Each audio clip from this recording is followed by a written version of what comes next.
Samantala, mataas naman na kalibre ng baril at mga bala na gamit umano ng mga miyembro ng Communist Terrorist Group ang narecover sa isirgawang operasyon ng Mountain Province PNP.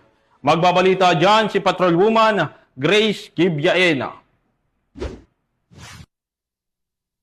Na-recover ng pinagsanib na puwersa ng Mountain Province PNP ang mga kagamitang pandigma ng komunistang teroristang grupo sa Mount Serkan Mainit Bontoc Mountain Province. Ang malawakang internal security operation ay sinagawa sa ilalim ng Oplan Panther Echo ng pinagsamang mga tauhan ng Bontoc Municipal Police Station, 1st Mountain Province Provincial Mobile Force Company at Provincial Intelligence Unit ng Mountain Province PPO. Na-recover ang iba't ibang kagamitang pandigma kabilang isang assembled M4 rifle, isang assembled Garand rifle, 58 piraso ng bala ng rifle, mapa ng Bontoc Mountain Province, mga visual aids para sa taktikal na labanan at propaganda laban sa pagmimina, iba't ibang uri ng gamot at medical na kagamitan, at mga gasolina. Ang na-recover na kagamitan ng CTG ay dinala sa tanggapan ng 1502nd MCRMF B15 para sa dokumentasyon at nararapat na disposisyon. Ang matagumpay na operasyon ay bunga ng tuloy-tuloy na pakikipag-ugnayan ng Mountain Province PNP